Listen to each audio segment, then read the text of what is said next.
Hello students, welcome to economics classes. Dear students, in the previous classes we have discussed what is difference between census and central. Today I am going to discuss about secondary data. We have the topic sources of secondary data. Secondary data may be published sources or unpublished sources.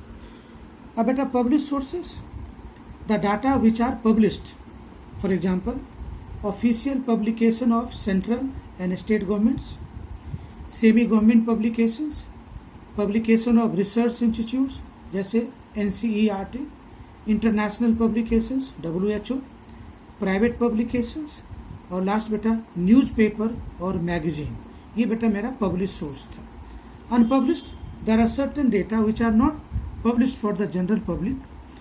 When data collected by someone is not published everywhere, reports prepared by the private investigation company, these are known as unpublished. Since secondary data are such data which are collected by one and used by others, so it suffers from limitations and precautions has to be taken while using the secondary data. Now, limitations of secondary data. One should use the secondary data with care and full precautions.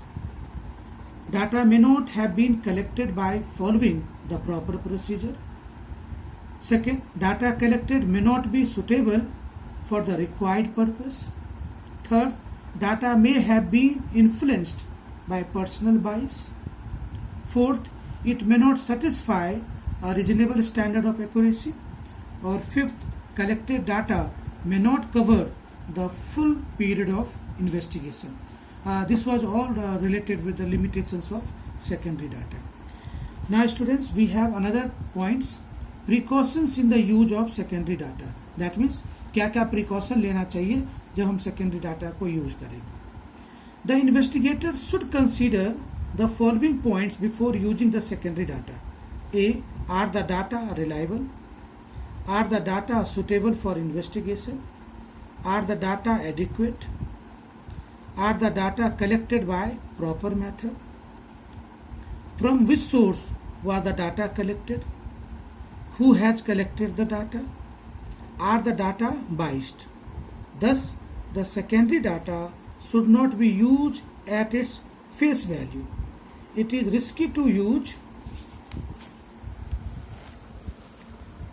such statistical collected by others unless they have been properly scrutinized and found reliable, suitable and adequate.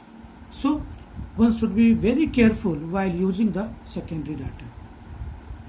Now, these are the small points. Census of India.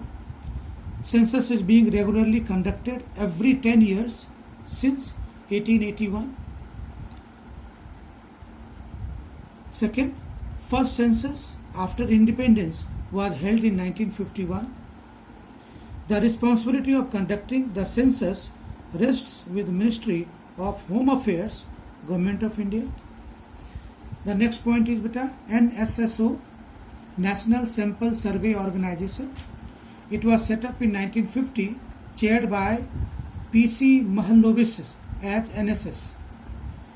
Recognized as NSSO in 1970, largest organization conducting regular socio-economic survey. और बेटा NSSO के 4 dimensions हैं, SDRD, FOD, DPD, CPD. SDRD, Survey Design and Research Division, Field Operation Division, Data Processing Division और CPD, Coordination Publication Division. This was all related with the secondary data. Now, what are the functions of NSSO? Collection of data on socio-economic conditions, collection of data relating to the organized industrial sector of the country, यानी industrial sector के बारे में पता करना, and supervision of survey conducted by states. Planners, research workers and other users make use of data to draw a long-term program. The data collected by NSSO surveys on different socio-economic subjects are released through reports and its quarterly journal. This is what we call it Sarvekshana. Beta, whatever I have discussed, this may be useful for the MCQ. So, dear students, we have finished chapter 3rd, and in the next video we will start organization of data.